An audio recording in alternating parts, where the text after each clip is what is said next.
going on, Father God, open up our hearts to receive your word, O Lord Jesus. And we give you all the glory and the honor that you deserve. In Jesus' mighty name we pray. And everybody says, everybody says, Oglele Jehovah, my wife, turn to a person behind you and say, Oglele Mapea Eki.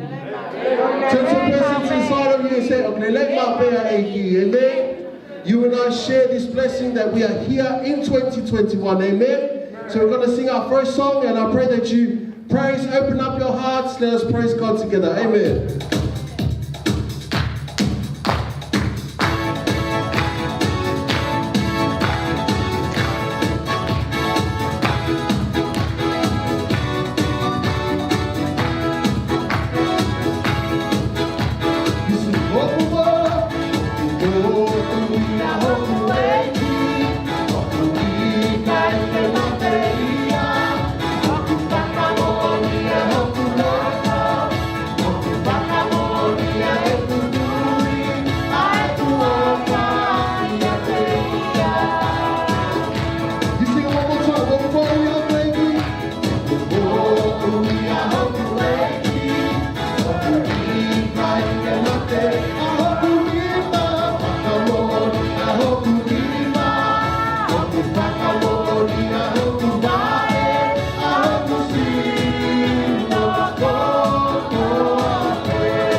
on, church, you sing it again. He'll be here.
I feel Psalm 27 says, whom shall we fear? Come on, church, let's sing.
de ke ave ki mau tol ke mau kona he wai fo o ko ni ya tu ke lang ia ho wa fa io sia si pe ya sisu kalaisko alo ka ko mau fa mo ui amen ta ki mo me ai fo sia si ko tali fia to ta ko to ape ye e fia ko ko e fia fa koloa o kamata anga o ke lotu e ta ko e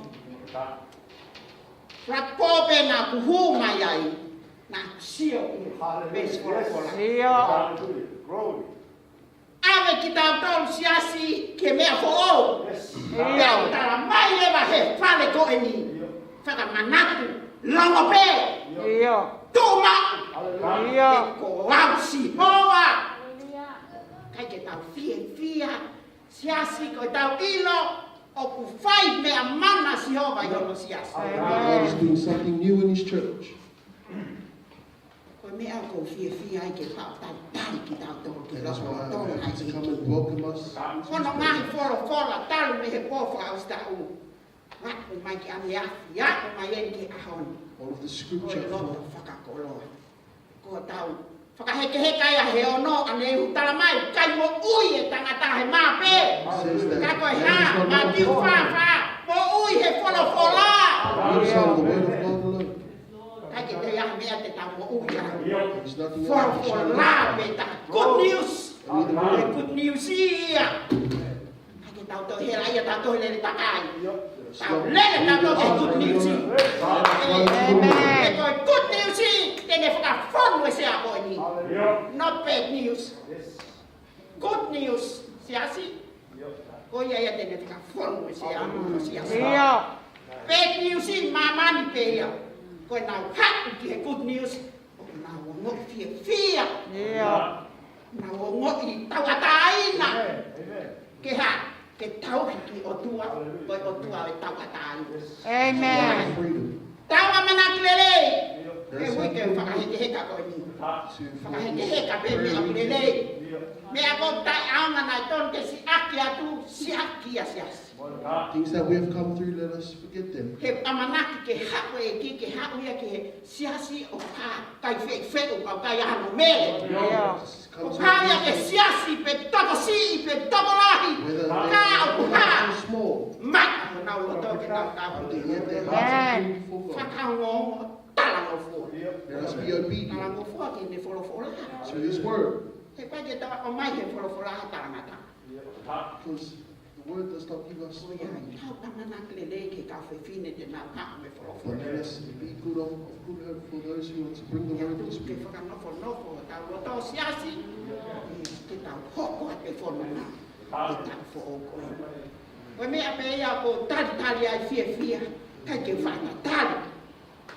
welcome you to God knows my heart. Ai fia ka ko fia siasi. Enjoy that. He ko ne palo me si he kai ke ne sia. He kai ke ne lia ki ta ton ke ta tu no. Tene faka ai mau pe. Tene faka ai mau pe. He kai ko siasi ha tangata ko siasi o tua. Ya ko ya hidio he me ko to pe. Ya ke fai tu ni he me ko to pe. Ya te ta tu loro ko to pe. And let us surrender to Him. Ya na ta ki vai esa. Alu e kumana tu. Ki he aho nane uia iau. Pea ha, pea whaka papau ai. Te tau hi me o ake na tau. I show my heart and I will serve you. Paka makai kai te hata. Paka makai kai ka kai kuna mu. Tawhia. There are people we have got. Koi whaka papau ia po veve ua he aoni. Ka kuha, whaka papau koi mua. Let your heart be assured. Tau ai pe hou.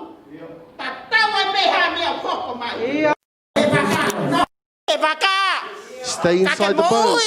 If you want to live, stay inside the boat.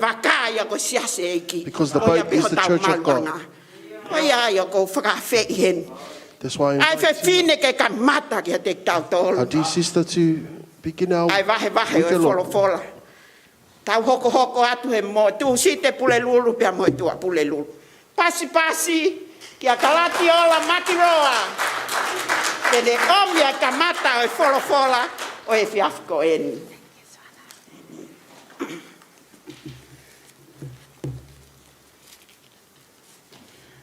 Whawhetai ke eki. Amen. Be still and knowing that I am God. Amen. Kai ke te whaloloa ko laki tuku a whawhetai mo whamalo ke eki. I give thanks and glory to God. Sorry. Ko laki tuku a whatapu ko e hinga ko e whaiwhekau, mono hoa, mono whale. My deepest respect to Whatapu atu kai nā Pastor tolo David's ku mea household. mai heo pē. Whatapu atu ke haho eki mo e matapule. Pea mo i kau whaiwhekau ko toa pē ai o toa. To all Ko the tuku a fellow pastors who are whamalo here mo tonight. whawhetai ki he eki. Ko e hinga ko e hoa koe ni o ko lawe ai. I thank God for this opportunity. Ke tau puno, ke tau lotu. Let us pray. E o tua mafi. Ko koe me he tō tangata ke tō tangata. Ko hawe aho ko tō pē ko mau ilo ko koe ai o tua. Ai ni lau ho wholofola i e whare koe ni o ko mau iai. Ke mau tū mau, pe mau ilo. Ko koe e sihova. Koe o tua koe o e mea mo ui ko tō pē ko mānawa i mamani koe ni. Koe o tua koe o ku iai e ngahi tui o mamani ku nau pelu ho nau tui ke he a whiona. Mo kau maalunga o au ke maulalo, o kei maalunga pea e a whiona. O whaito tonu mau pea e a whiona, pea te tū ke hena kensio. Ka iai ha tangata tene malawa, ke tū ke maalunga pea pule he a whiona. O ku kei sātai pea sātai te kiliwaia. Pea ilo he eftelinga, moe mata, moe vare ki he lalahi. Ai whakaofa ofa, ai a whiona. Pea tāne ine i ke whekumi e tangata ko toa pē he taimi o kwhai ai mamahi. Ko taimi o kwhai ai ai puputu u, ku nau kumi ki a te koe. Ko taimi o kumau ia he whare maha ki ku mau whekumi ki a te koe o laka haki i hakau toki tā. Ko haina e o tua tene lava i mea e a whiona. Kai lava ha tangata ke ne whai hai mea ai a whiona.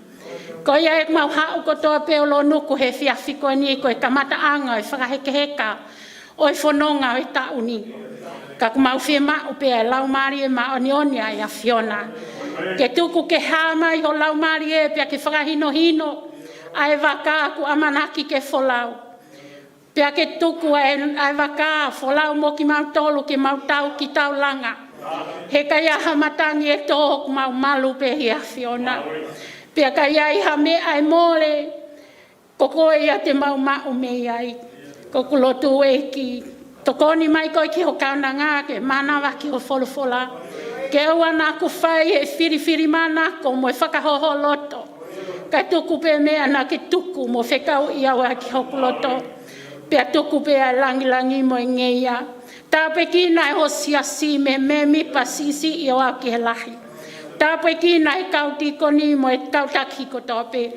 Pea ko ia e ki tu ke tau kamata mo e a whiona he whiawhi ko e ni. O atu pe ai langi mo e ngeia ki he a whiona ua whasisu ko mau whamo ui. Amen.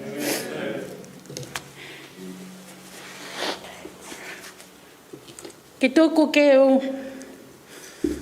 Te au ki he wholofola ti kamata aki, ai whaheka e whono ngahi a koe ni, mo e whiawhini. To begin our weekend lotu for this year.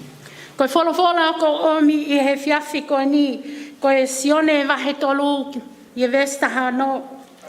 John chapter 3 verse 16. Pea pehe he nai ofa pehe ai otua ki mamani, o ne fuaki hono alo petaha, ko ia o kutui pi ki tai ki a te ia he kai auha, ka ne mao e mo ui tangata. Ko wholofola e ua te ungawe aki he whiawhi koe There's ni. two portions of No, scripture. sione wahe ongo fulu ve se ongo fulu. From John chapter 10 verse 10. O kone pehe o kui kai hau ai kai haa. Ka ke kaha asi. Tāma tei. Pea whaka auha. Pe ko hau ia ke nau mau ai mo ui. Pea ke nau mau ia o lahi au pito. Ko whawhitai ki he eiki. I praise God Teu e wholofola ke he. I he ngahi aho mahili atu. That he Ka ihe read ane the a scripture fi. for me yesterday. Nai tuku pehe e ki e wholofola te tau ki te au. God had given me the same word. Pea nai ai e ku ngahi whakakaukau. Nai kamata mo e wholofola koe ni. And there were Pea upehe thoughts that came to ko mind. e wholofola o wanoa wataha. O ku hange e tau kamata i he kamata anga e tau hange ko halanga ha whale. And we are starting off this year Ko like we langa are e building whale e a house. kamata hono whakawae. Building a house will build its And build foundation. a foundation. Pea ku kamata ai pe koe haho whiri. Ka And ke what is your whiri, choice? koe whakawae e whale ka malohi. The E malohi e foundation tu must o be e strong. whale mo tanga whamiri he a koe. In our families and our homes today. Pea koe whiri, ka pao e tonu e ta whiri he kamata anga e ta u. And if our choice is E right, iai e for mo the ui beginning ta ngata. E ta mauia. we will Amen. have eternal life. Pea ko omi ke ksio ke hongo wholofola koe ni e wā. I want us to Pea look to usio, these two it's talk scriptures. about the purpose and the plan of God in our life. Koe purpose ai hongo wholofola koe ni. Purpose e ua. So tonu pe ke taha pea tau mua ai otua. He koe ana ni ngahi e mea kotoa pe. Ka koe mea pango o kutoiai e tau mua kehe ai whiri o ku kauheni he anga whanonga. Pea koe uhinga ia na ku hangai o omia e wholofola koe ni. Na e ulaki a ko i pe au koe whewhine o ku nofo ki he otua koe kau mui mui. Pea moe kau whanonga i he tau ki he tau. O kua ko i au me he tau mua e ua koe ni. Ko whē ai tau mua o ku ke whiri ki ai he ahoni ke kamata ki ai whanonga i he tau koe ni. Ko whē ai tau mua. Te ke whiri ki he tau mua ai o tua mo ne palani ka ke a ulelei. Pea ta au ki he pule anga ai o tua koe mo i tangata. Pe te ke whiri ki he tau mua ai te volo te ne whakaauhai ho mo ui. Pe kai ngata pe ia te koe ne auha. Kai auhai mo ho whamiri. O au atu ki hatoenga ho whamiri e a koe ni. Pea koe omi e ki whakau kaunu ko ki theme ki he mea koe ni. Koe hā, koe taumua pe moe palani. Koe hā taumua moe palani o ko ke piki ki ai. Pea ke whakakakato he ahoni. Te ke whiria me he taha o e ngahi taumua koe ni o atu i he wholofola o sione wahe tolu. Pea mo sione wahe hongo fulu. Ko palowe ape vestaha no ke vesi hiwaune pehe o ku whiri ai loto o e tangata ki hono hala ka o ku whakahino hino e Sihova e ne ngahi laka. I he kulonotonga i kulawa i wholofola koe ni pe au pehe I have confidence i he eiki i he mea kotoa pe. He kai te confidence i he mea koe o kou whai pe moeanga e whanonga, moe ha e kuanga e ku ngai whakakau kau. But this scripture i palowe ape wahe taha no vesi o ni hiwauni e tala mai. O ku i kai ke pule ai whiria i ho umo ui mo e kumo ui. The devil's plan is limited. Pe ka pao ku limited, we sing hallelujah. Amen. We sing hallelujah. Kohono uhinga. We have confidence our God is still in control. Me he tau tangata ki he tau tangata. He's still in control and he's in charge. Pe koe uluia e siasi, pe he kai ke lava hata. Ke ne tuku hifo e siasi ai otua. Kai ke ai hataha tene lava o tapuni e matapa pe tene loto ke toi whakawa. Koe mea atata ia a Sihova. Pea whaitariha pe a Sihova e ne whakawa mo ne tapuni. Pea kutau, koe ai o kou pehe. Koe otua ngalelei, koe otua kutau iloi e ne anga whakaofo, mo e ne mesi, koe ne keresi. O ku limited pe ai te volo. He can't own you and he can't own me. Ke whanonga mai e te walo ki he aho kotoa pe u tau whawhetai ki he eki. Lolo tonga lele mai e ngahi mea koni u tau whehanga i. Wholofola kotoa pe o kou lau, pe he mai wholofola. Keep my house open. Keep eku tapane kale keke yavape. Do not close it. Pea ko whakawhita i he ko hange ko lau e hoe whai whekau. E ko hu he matapa ko e. Nā ku whanongo tala noa pe he whare. Ka to e asili e ku fia. He otua whaita tonu o ku tau tauhi. Ku hange ku pehe ku tau ngoto hifo. He meremo he ngahi peau mo ngahi vailahi. Pe hange ku o tau loto ku hoholo ho tau loto. Ke tau loto si. He pā mai a ngahi mea kotoa pe. Mo ngahi whaingata. Ka kui kai ke ngalo he na iai foi hiva nau whekau ki he kongo wā ke nau hiva he aho. Ke hiva ko i ngā ko birthday he aho 26 o December. Pea koe lea ne hiva I will never leave those they are with me. Pea ko whakawhita i ki he eiki and he's still here with us. Amen? Ne o mai ki taua he wafe wataha. Pea ka pāu o kuiai hataha. I lot whaleni o kune whehu i mai ke te au. Pea tu whehu i mai mo ki nau tolu o ku mamata mai i he online. Ka pāu ka ho wheu i pa ke pehe mai. O kou whiri i he palani ai otua. Pea koe whehu i te watu kia te koe, ke ta inasia i he a koe ni. But why are we insecure? Why are we insecure? Koe hame aku take i tairiri ai he aho ni. He koe tairiri o kune whakahamai ai tui o ku si. Koe tairiri o kune o mai ai tui o ku ai whakahai mai e ta manawahe. Pea kune o mai he manawahe ke ta whalala beki ho taiwi mo ta malohi. Ka pauna ta whanongo he malanga ane a whi. Na pehe mai. O ai tui a te vita, you are my strength, Lord. I he taimi o whaingata a. You are my refuge. Ko koe ia te utoi ki ai. Pea o malu ki ai. Pea ko whawhita i ki he eki. O kune whakahaa mai ka pau o ku tau whiri. I he purpose mo i palani ai o tua i he aho koe ni. Pea to tonu ke oa te tatai riri. Kai uhi ngā. He kumo ui ho ta otua. Koe hae mea o ku ke try ke hanga o leo mo ke malu i e akoni. He tamai he wholofola he ni. Koe ha hono aunga ki ha tangata ke maua mamani kotoa kai more si ono lau maari e ma ke vai valu e stolono. For what does it profit a man to gain the whole earth and everything in it and lose his own soul? Ka pau koe tangata mo e whewhine koe ai o tua. O ku ke pehe mai o ku kai te ke tairiri. O ku kai ke insecure. Pea koe haa koe whehu i he aho koe ni mo miniti koe ni kia te kitaua he aho koe ni. What are you trying to protect? Kai lava he tangata e koe mo au he aha koe ni ke tahanga o malu i ki tau hame. More ke mama. Koe me aku to tonu ke tamalu i. Ta nofo ki hata eiko si sukalaisi. Te tamalu ai. O ia pea malu anga o he aha koe eni. Pea koe hae me aku ke to kanga mo mahu inga ki ai. Sawa so. Ko te lau maali e ku mahu inga fau.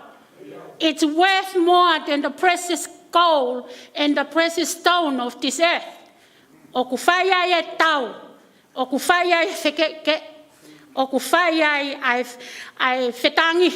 Moe mo vete he aha koe ni. Te ke piki ki he koloa. Kai riaki ho tokoua. Te ke piki ki he mea ai mamani koe ni koe mea auha. Kai ngalo. Aho ai kakai o ku mo whanonga he aha koe ni. Koe hanai, ai me au ke piki ki ai he ahone.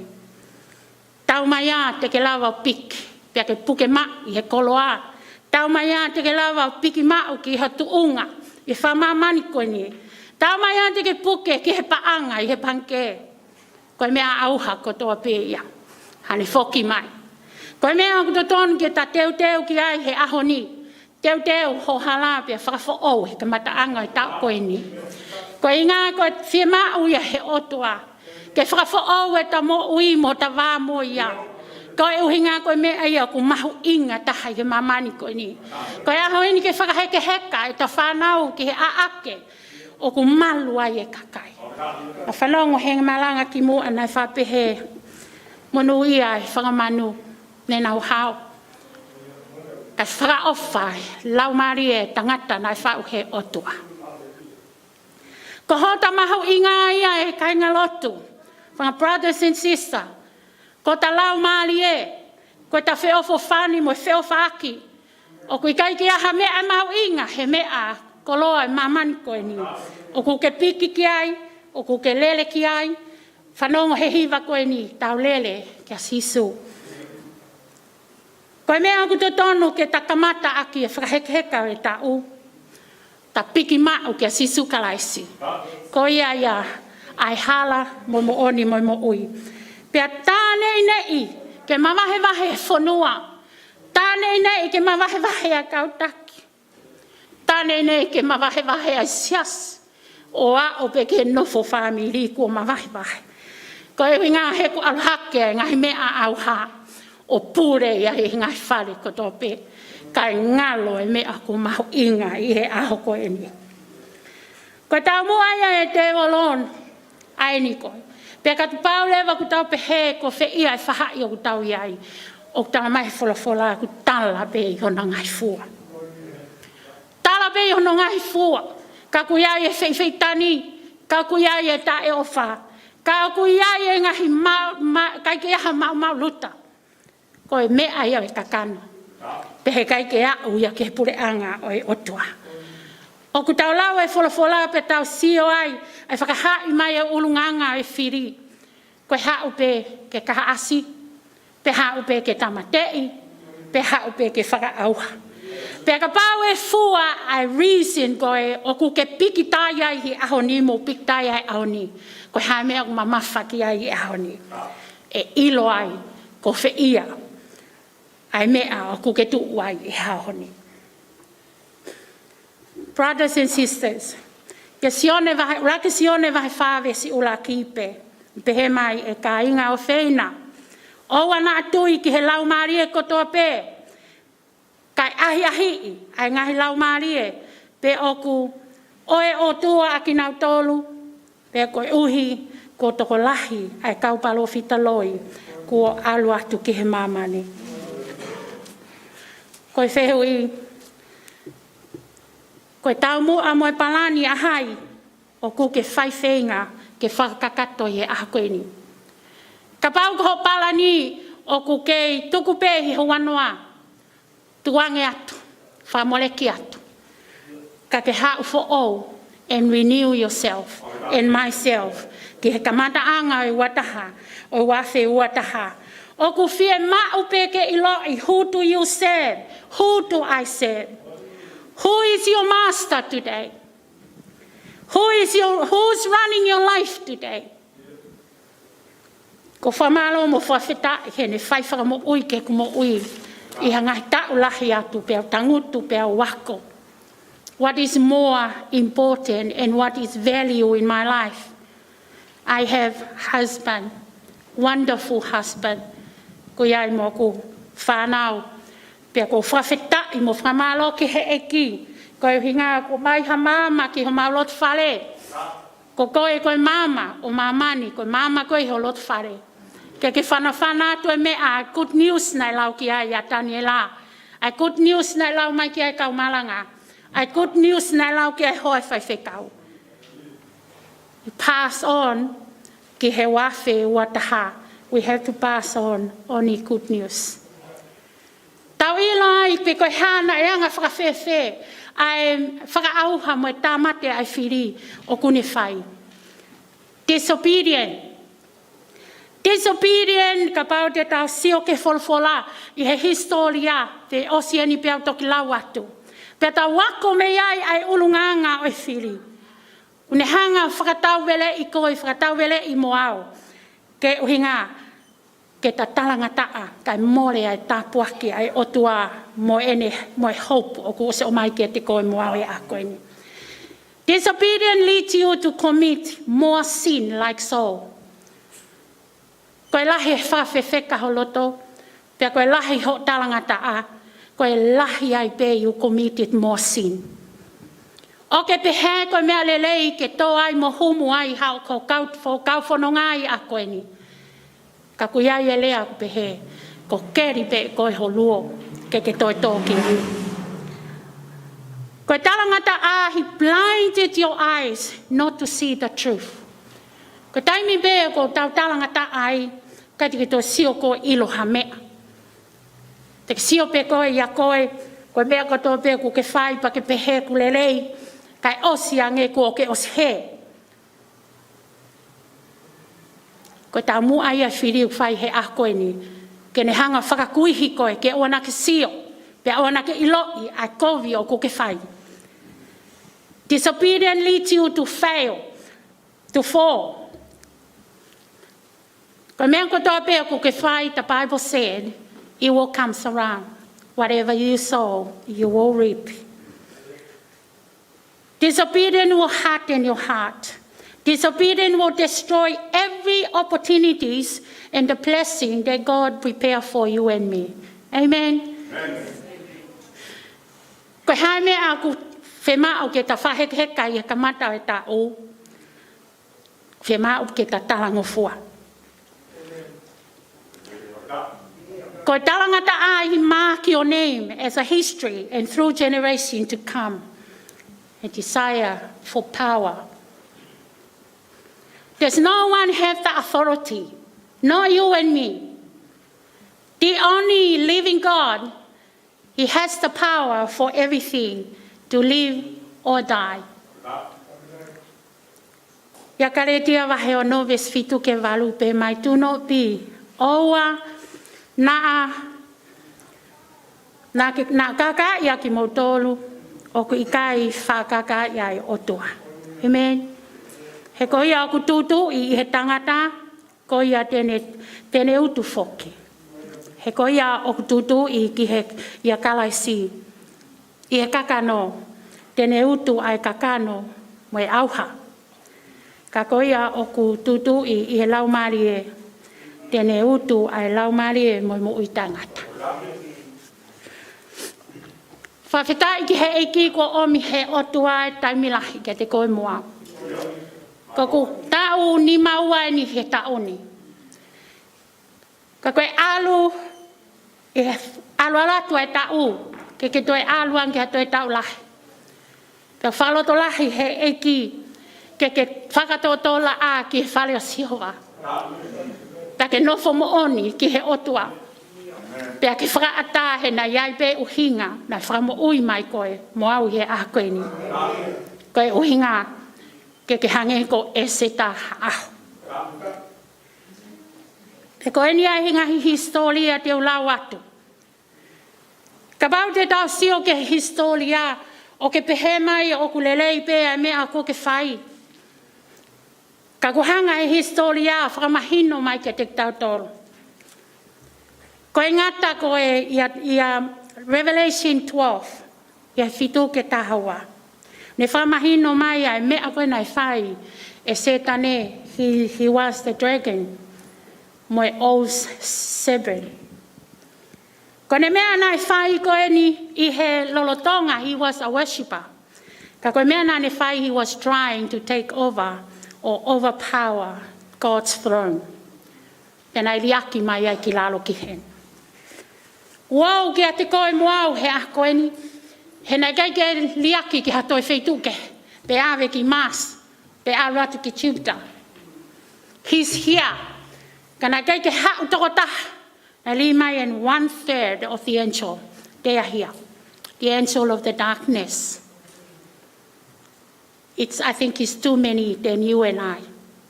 We cannot overcome. We only overcome by the blood of Jesus. That's the only way we can defeat them. But put the full armor of God. Ephesians 6, o kone kei tala mai. Tui e tata o whakamo ui. Hai mo e leta o whakamo o mo oni. Kai whanongo mai. Leta o mo oni. Koe tangata e o tua o kai ke lava ia ke mo ui I he loi. Mo ui pe ia I he mo oni a kalaisi. Not your truth and not mine. Pea koe wheho I koe hana I o ku kei whekumi ai he tākoto pe mamani. Ko hai o ku mo oni.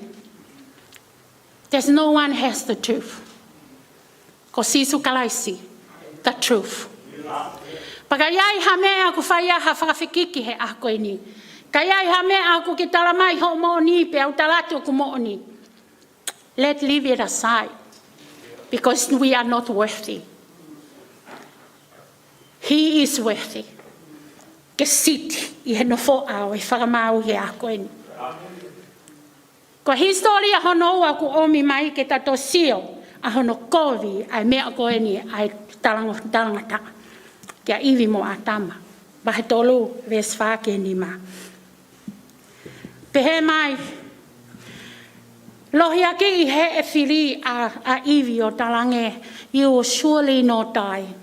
For God knows that when you eat from it, your eyes will be open and you will be like God, knowing good and evil. Talangata.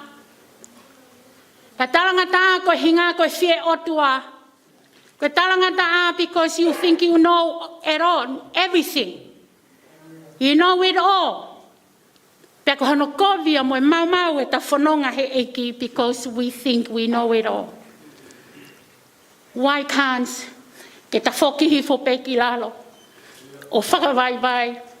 Ai e mea ku tatu uai. O e mau lalo. Ai e mea ku tatu uai. We cannot do anything. We cannot control anything.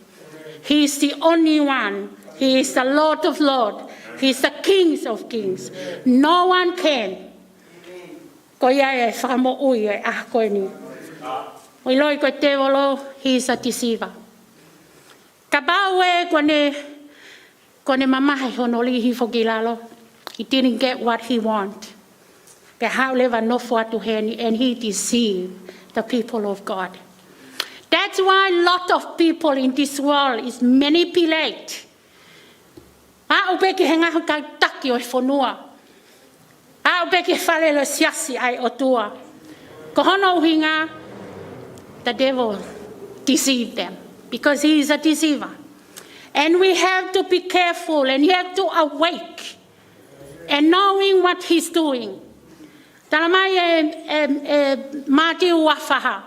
E alue aho e toi koviange. Pea e momoko alahi ai ofa. Koe uhinga he koe kovi in Greece. Tokanga ki ai. Pa ke lau ia pea tuku ke mauloto ia I holoto. Ke hoko mai e ngai mea koe ni ma ngai mea tau fowai. Ke tu mau and be strong. O ke ilo, he is God and he is still the same yesterday and today and forever. Ta whaki mai ki e hono tolu ko Mosese. Mosese nai ui ki ai a special purpose. Who knows about you? Who knows about me? Nai uhinga hono whakamo ui koe mo whakamo ui au he ahoni. Not to involve and jumping around and have the way of the Lord and the way of the devil and his purpose in our life. He saved you and me today and give us a special purpose.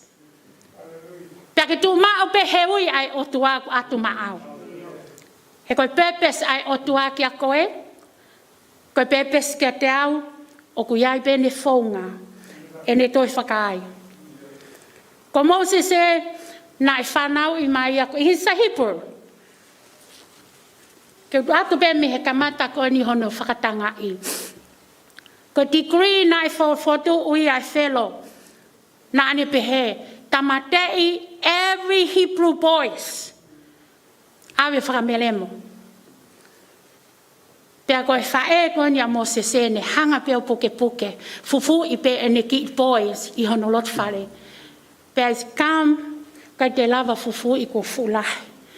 And that's the reason why na ni whakakau ke whao haki I hai basket to put him in o awe ki he Nile River. Ko ku lau ko e tohi ko ni pe whamahino mai kia te ao. Na i kai ke ilo ia he ne whae, she's carrying a deliverer, ai kakai siu ia i loto ia te ia. She didn't even know. I shared this one with my children this morning in my devotion. I sit here and I don't even know what's the purpose of God in the life of my Yusuf and even Mary. I may be the mother, like the mother of Moses, but she didn't know. Ka koe whaunga ai o tua e ne tataki, me talu peia hono whao. Pea o mai peia ke hoko hataimi pehe ke ne whakatete ai. Pea omi peia ke tauhi hake I have royal family. O si e hono raise up a family, royal family. Pea au ke ne fulahi pea toi alu. Nai whai he e ki hono teu I he tau sipi. Ke sio? So many things we're going through today and make our heart down and make us doubt about who we are. But the God that He called you and me, He's still the same. Yesterday and today and forever. He never changed. Ko ene palani ki ho maui mo ku maui, He's still the same. Pea tene omi pea kakai te tonu. Ke tokoni atu ke te koe. Ke whakakato ai tau mua nā ni ui ai koe he a koe. O wana ke loto si. Ka iai ha mea te ke fōwai. O wana ke loto si he matangi malo he kutoho tau whale lotu. Amma naki lelei. O ku kei sātai pe. Sātai. O ku iai pe e mea ku tokanga mai ki ai, but you don't know when I don't know. Koe mea pe ku ta ilo ke ta ako me he history. Ke ta ilo koe mea nai hoko I he kohili. It's a common problems. Ani hoko he ahoni. It's nothing to fear. Ko au koe whiwhine manawa he au pito. Pe whiwhine ange pe ku hatu ku maula he hat ai moaia ia te hao. Ka ko taime nau hao o tari ai otua. A sisu kalaisi ke he kumo ui. Na ia e mea makehe nai whai he eki. Nā ne whakalahi. Ai ki mi sini loto ia te au o whakalahi according to His purpose in my life. Tau hoko mai kia e seta. Special purpose na awe kia e seta. Pehe mai, na tutonu ke lahi ai to iaha kuini ia ke kuini be whanua. Ka e ngalo o kuiai e o tua mo ui. O ne o hake ai ki o whiwhine koe ni I he nima e tangata ai o tua ko mo te ki ai. Ke sio ke whakaofo ai o tua. O wana ke pehe ke tūtoho taha.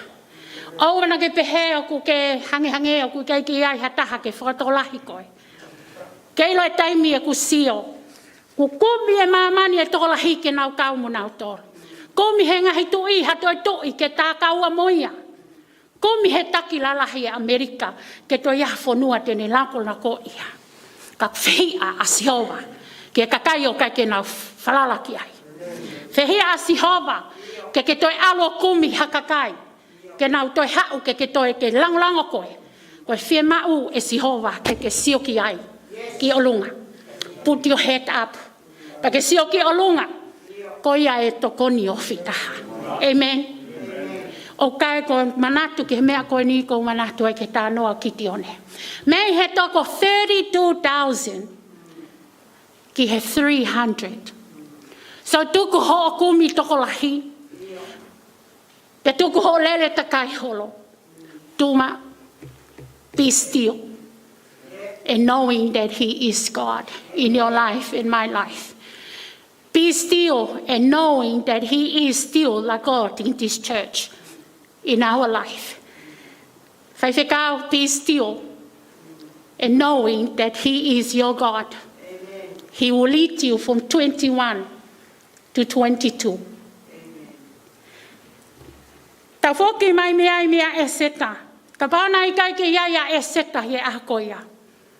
Nai ki loto sii tau ta e seta. Kana iai tangata lelei nane poupou I. E seta ka ke kalongo pe o peheku ke hao I he loto I palasi o tangata.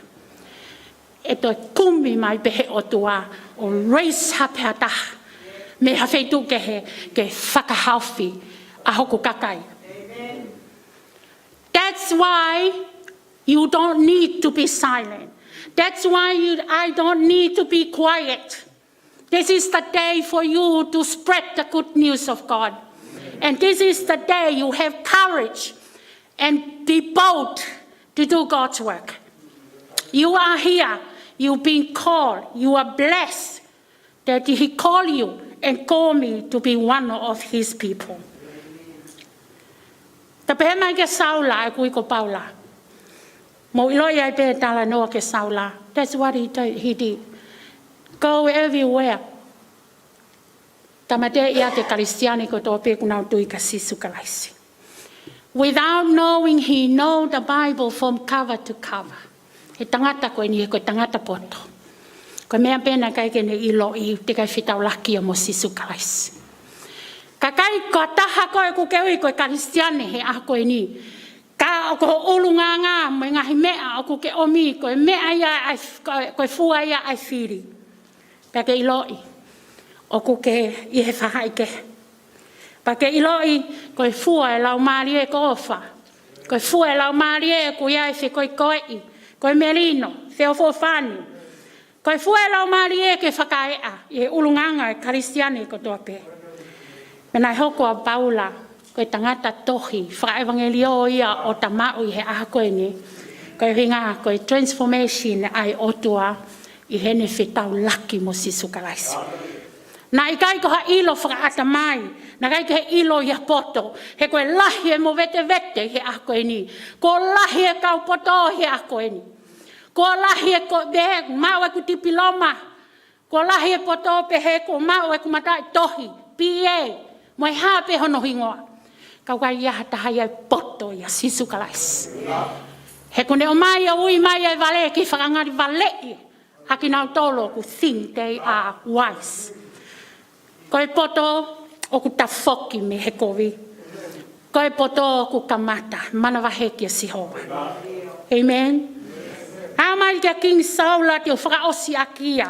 He ku koe mea koe ni o ku tau fōua I he aha koe ni e ka inga lotu. Na ia koe lahi au I he tānoa koa saula pia mo tangata ai otua. Kai to ia hanu whai keke.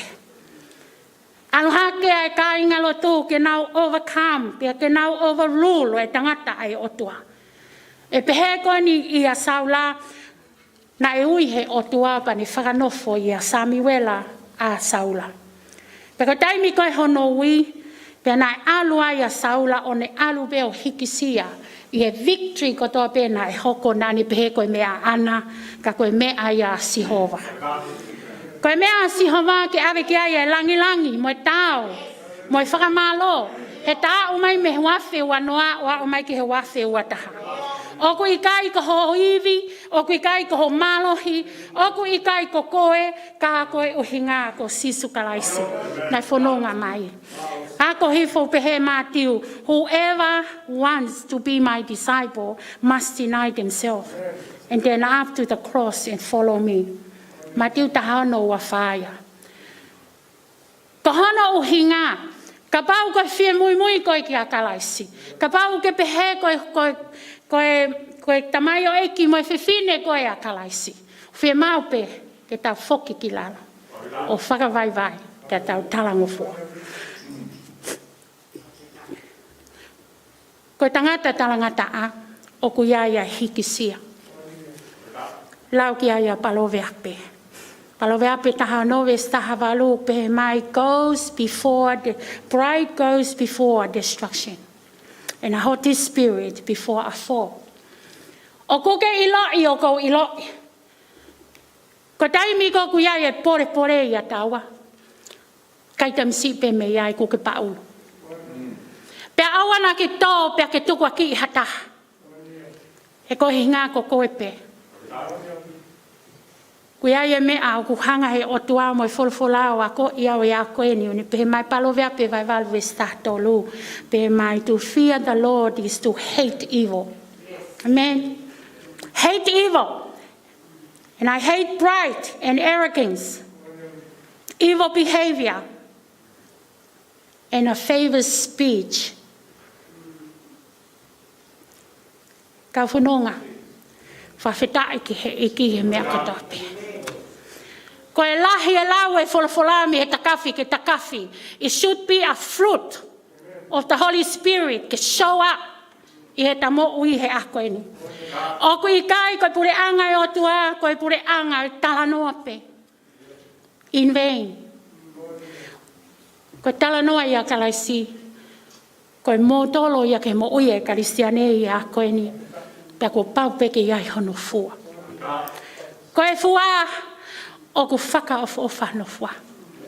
He kune bring a unity o sias pea moi family. Wangalahi ke te au he ngahi mea koni o ku hoko ku tau fōai. From when the parents make the right decision, make the wrong decision, it's affect their friends. I know my son, he's got friends at church. They love one another. They always cheer each other. But they are not here. Koe pore ia kia te koe moa o e whae mo e tamai he ako ini. Tokanga ki he mea o ke whiri ki ai he ahon. Tokanga lahi. Ke whakatatau ho mea o ke whiri ki ai ke he mea o whinangalo ki ai ai otua. Ke awa na whai pe ta whiri he mea a kui kai ke totono. Pea halofa hi whai e ta whanau mo e whamiri. O hange ko saulai e ako ini. Talango fua. Obey is better than sacrifice. Mo iloi pe ta no ko ia ni tala anglo tau ia Americans. Pe destroy everything, wipe it off. Alua saula ne pehe ku talango fua. Pe ne whama ui mai pe e manu o ku sino lelei ki he whai e whelaulau ke Sihova. Me enai ongolahi ke te au e kua o mai ki ai.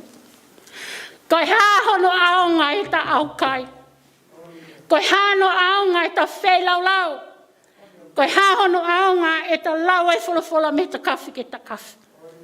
Ka oku I kai ke ilo I e mea ko. Koe whe mau e Sihova. Koe mea o ne whe mau koe talango fua. Koe talango fua ke Sihova aku iai e tangata o ne pani. Pea ko talango fua e whai ki ai. Pea whahai ki ai. Koe mea ia nai hoko ke mo uia saula. Nā ne underestimate ai mo uia a Samuela koe tangata e otua koe ki uhinga koe because he's an old man. O ngalo ia iai. Koe otua ki a Samuela pea pani a Saula ke hoko koe tui. Koe mea ia about the Molau Hife chapter na toi remind pehe tangata e otua. It was me. Nai wholofola mai ai otua. Ke pani koe koe tui o Israeli. Pea koe talanga taa a Saula na ne pehe koe whaipe ki he tangata koe ni. Ka na ne whaipe ia ki he otua. Na I kai ke ne whakatau ia tangata koe ni. Ka ne whakatau ia Sihova. Koe mea whakairi whia ia ki he anga e ta mo ui e a koe ni.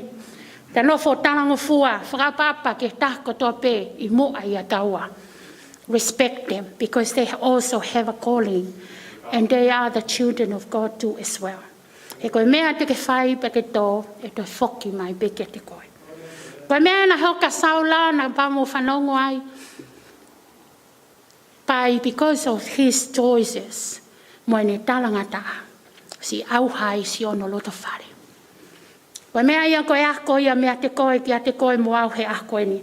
Obedience is better than sacrifice. And obedience is the key to fulfill the plan and the purpose of God in our life. Amen. That is the key. Obedience that is the key to fulfill the purpose of God in your life and my life. Do not think you can go around. You cannot do that. You don't have a shortcut to go a quicker way. Ko mea ia nai whai e, mea ko lea koe na Samuela kia Saula. Oku I kai ke iloi, oku ke loi mai, iloi be Saula ia. Ene mea nai whai. Ka kukai, he doesn't want to justify. He keeps stay and justify himself. That is the biggest sin. Ye mo uye karistiane he ako ini. Tau iloi be tau whehalaki. Never say anything. Ko tau iloi be mea aku kowi. O ilo e mea ku ilo mai na ilo pe he otua. Ai mea koe nai hoko. Au toi ilo pehe tangata e o tua. Ko holoi mai o ku tangi mai e pulu. Tangi mai e sipi. Pea toi whakamo ui mai mo e tu i koe ni ko eka. That is a half obedience, I said. Kai ke iai hano aunga ia ona ke half obedience. Talango fua. Ke talango fua pehe mea sii, kai tuku e fu mea lahi. Whaamai e ki e Kalisiane, brothers and sisters, he whiawhiko e ni. E ka mata anga e whaka e ke heka o e ahako e ni. Ke tau, tuku e mea kotoa peki mui, tuku ho tau loto, pea don't justify yourself. Ko iai e mea ku ui o ku pehe, you have to confess. Pea koe pole iai ku mo ui he ahako e ni. Confess what you done. And start free. Kamata fo'o, ai mo ui. Pea ku whaingo fuange Kalisiane e talango fua i he talangata. Koe talangata a, koe mea ia, te ke toi takai hake me he ta mai alo tau ki kolonga, pea te niu toua takai mai o hau ki kolo, koe ke ilo iau e ufonuai kolo. Don't go long way. He koe the longer you go round, the longer your heart getting harder and harder. And you're going to try to do something to fulfill that. Aya koe mea ia whiri. Pea you're no longer as a vessel of Christ. And you become a vessel of the devil. Ke hanga whakakakato ai tau moa o i whiri. Ai nulau ki ai e tau whimi he whiawhiko ina. Ko tu he kai ke lava o complete the task, two of them at the same time. Lea kia wholofola, ko kuia koe lukuom. Pea ko ke tu upe koe loto.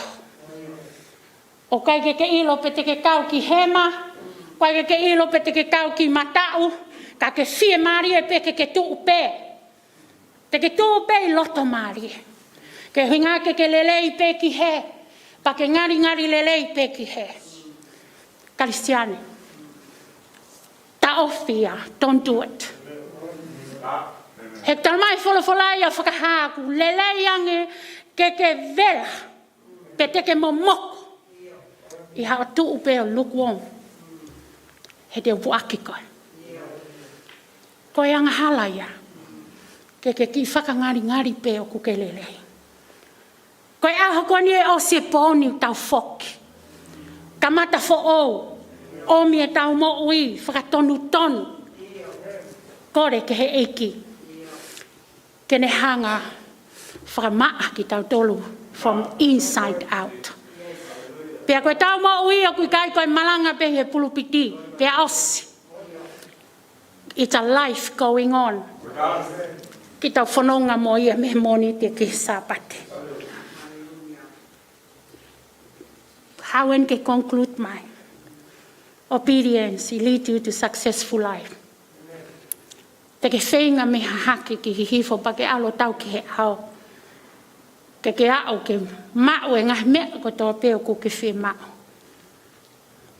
The way, the life and the truth, Jesus alone. And lead to peace and harmony and unity of the house of God. Ke conclude ki ani e pole ki a te tau tolu kotoa. Owana ke kau ngā mui hata, tau tangata. Koe uhi ko hane talangata. Pea koe ni whiri pe a ana. Ke uhi ngā ke whakataha. Pea ui mai mo koe ke ki tō atu mo ia ki ai. Ta whoki, pea ke whakatomala, he ku kei whaitu tonu pea Sihova. Pea anga lelei, pea anga vai. O whonu i he kelesi. Pea ke hawai, pea teo hawai. Whiri whakapoto he ahoni whangatoko ua mo i whangatunga ane. He ko ene tau mo a ki he mo uita ngata. Hei kai i he mate. Oua te ke tuku aki i hataha. Ko lea mai aku pē, koe matapāo he vani. Matapāo heri, o kui honi make. He kai te ke au ki he matapāo pa ke pehe. Ko mea, nane awe au ki he, nane whakaloto i au. Wairea e kui molose.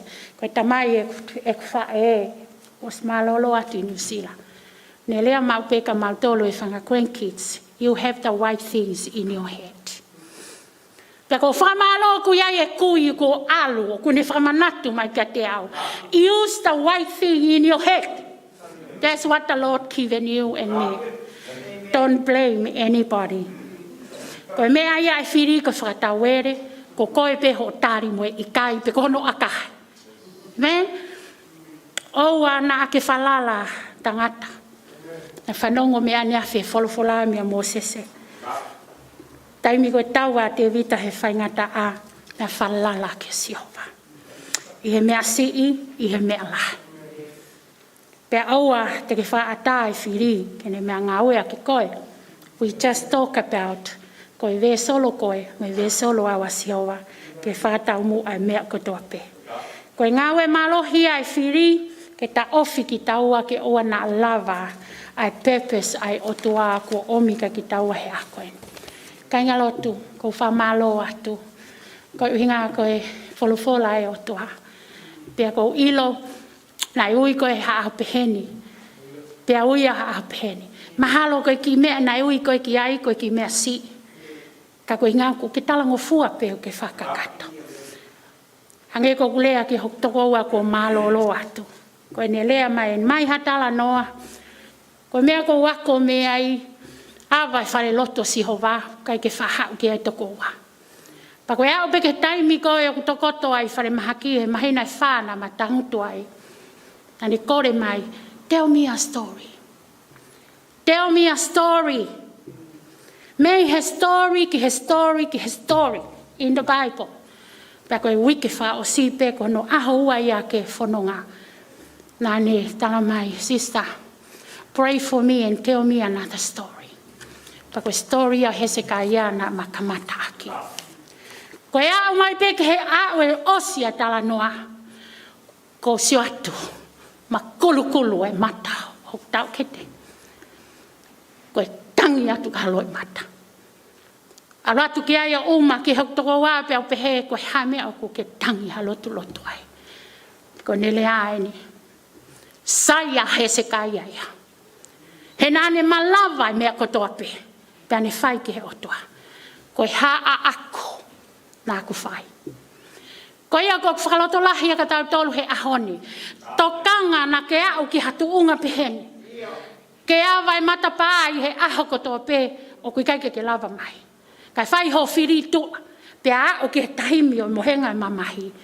Pea ke ui mai ke soana to tell you many stories. Owa na ke la na koe tō mui. Ka monu ia hoku tau ke te. Pea o ku monu ia. He nā ne tali e eiki i he taimi whakaosi. Koe mea pēnau tala ki ai sista. He ikai pepe, he ikai ke lawai, pe teu lawai. Ai whatongia na e ui ki ai e tui ko Hezekiah. Kaku everybody na ane ngauhi. They have a task and a purpose in their life to fulfill. Mai pe ko koe te ke mohe, te ke hanga ta taki hoku i whare mahaki. Puke hono ni ma for the last minute and pray for them. Like what I did to my sister. Might be you are the one, your neighbor, there's no one there, he's alone. And you are the one you sit beside him or her and lead him to the Lord. Ke si o ku ngari whainga taai ngā wei a koe ni. Ka whaingo fua pe koe e ngā koe eiki because that's your calling. Koe mea iau tuwha ka koe, ke moe mea au tuwha ka te au. Kai oa na ke loto si, tau ka mata moe eiki, i he whiawhi koe ni, o a atu ke a pongpongi, a o ke he aho ko, o a o kane osi, ai ui ke loto moe whaheke heka koe ni. Koe oa ngalo ia te au, ke whamanatu atu, ko hai o ku ke tauhi ke he aho ni. Who do you serve? Who is your master? Who you work for? He kutala pe ia i hono ngai fua. May God bless you. Ko kole pe, ki a pitiesi kene hiva mai pe.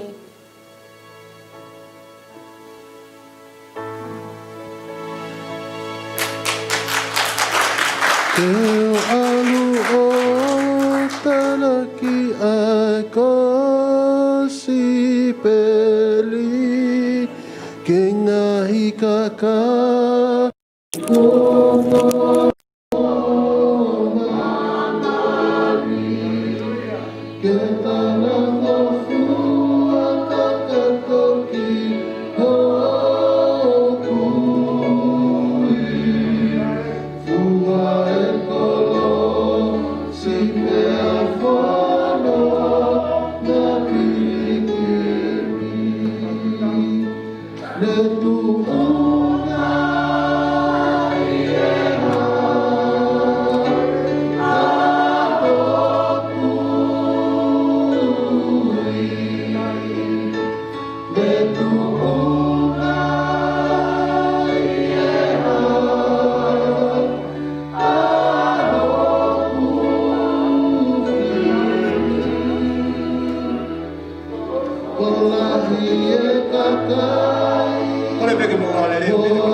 Who is controlling your life?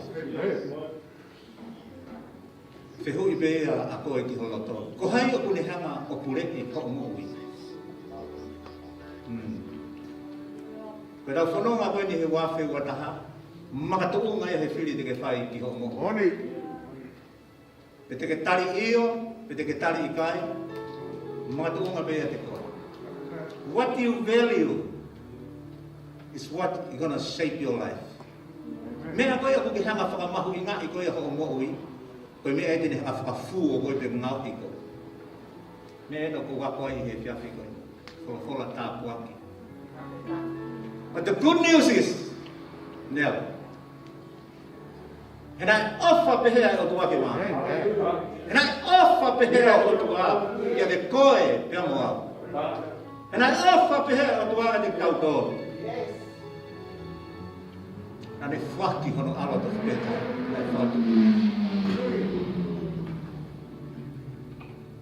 The good news ia ka te koe. Pia moa he wanoa wata. Whewhe good news ko ia ke ne hanga whare i holoto. Amen. Fufu e good news ko ia i holoto. Alo mo he koe malohia. I he ofa ko ia na ne whai kare wale. Koe malohia te talawa i kuna ia ke ai whiri. Kuna ia ke ai ngahi mea ko tō pio tō whianga ngai koe.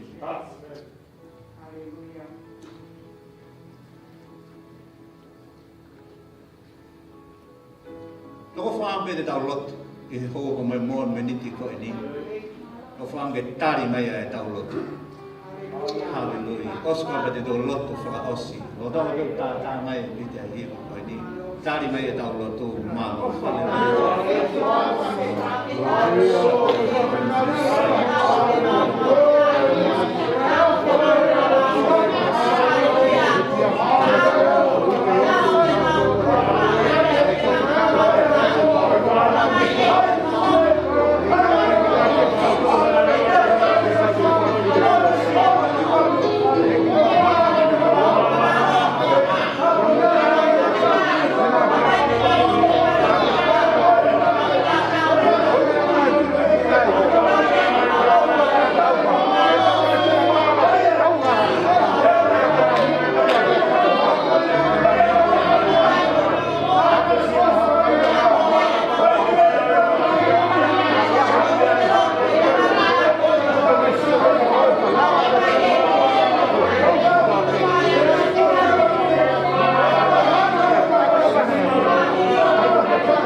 tau i mau pehene ki te aha koe e ki ka pana ia me aku mau si tu aki ai na mai ko me ai ko si fa more more e lava ke mau to foki ki mau to ki he wa no wa mai e mau si o fa ma ku ta pe te ko na wa e ki ai ofa ko ia me na ave ki mau to ke mau wa si ta po ki mo fa mo ia afina tu wa ofa ko ia na fa ha i kare vale i he tulaki e ta a ho au ka pe ta kene ko fulu ma mai whakakau kau. Whakamara ki mau tau he mau mana tūno i tō mara mara tō i mai. Koe mea ko mau si tua ki ai, koe mea ia ko si pāsi me te kau. Koe mea me mau si o ki ai iki koe whakamu ui e awhionara te kau. Koe mea me mau si o ki ai mau tō kanga ke koe tāpua ki e awhionara te kau. Koe ia iki o pehea mau loto he houa koe ni. Tāpa kina mai iki a lola. Tōra ka peke family. E kau taki e ki mau hapai tuni ma mafi o si unau ngahi family. Asasi o awhionara e ta mai. Koe ni mau tuu i ho ao ke mau from on. Iyo.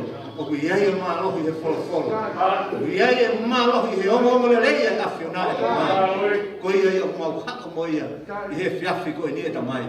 Ke mau te pakipaki maa e mo ui ai ta mai. Ke mau hilo. Kua ho whina ngā loia eki. Ke mau mao e mo ui to ke mau mao laki au pito au pito. Tāpa kina mai tō taha ko tō pe. Kia tō taha ko kufua taimi mau kau whakataha e. E ki e ala makehe mai kene mo ui e ta mai. Pau ke halau maari e ki o ke a whio i mai ke ke tūkuma le lei e ki e ta mai. O mau te kaki mo mo moia ki honi ma mafi e ta mai. Kina o tōlo ke mohenga mama he si leo na mo sese e ta mai. Ke ngalo i he maulo tu e ta mai. Ia kuat ka te kina o tōlo. O ke mau lave i he houa koe ni e ta mai. Maulo tu atu kina o tōlo pa mau tui. Ki he whakamu ui ai awhionara e mai. E ki koe o ngongole reia ka te ki mau tolu he aha koe ni e mai. O ku ke kei pūre pe, o ku ke kei ngā ue pe i ho mālo i e mai. Ke whai ho mau whakamu ui. Ke whai ho mau whakao whiti mai ki he awhionara e mai. Tāpa kina mai aho sia si he aha koe ni e mai. Tāpa kina mai e kaunanga. E tō e koloi whakawhola i he whaki koe ni e mai. Te he ki ona ki family. Tāpa kina whakamu ui a nama i he wafa si e ta mai ko maulo tua te family o sister tio la e ta mai. E ko rotu ma ke he family unstoppable. Te ko whea mai whi tu unau iai, ai family e sia si ko toa ta mai maulo tua ki nau tō. Tāpu kina e tō taha ko toa pe, i he wafa o sisu karaisi. E ki haere mai a taki ki mau tō, manake mo whanonga, ma mahi api no whaanga ta taha ko toa pe. Rei ai mau te unu mai pōngpongina e ke whakahoko te polkalama o ke lotu koe ni e ta mai. Maulo tu e ke tau te unu mai pepa mai awhionara. Whakakatau me olunga e ke mau tai kakato. Resa tau e ke o whai tuaka ta mai, whio mo holau maari maa, ki o ni nofo maku waho alo o whai te ke mau toluni o nā hili. Kai whai tua ta ngata. Me. Malau pito tāpa kina ki mo toka e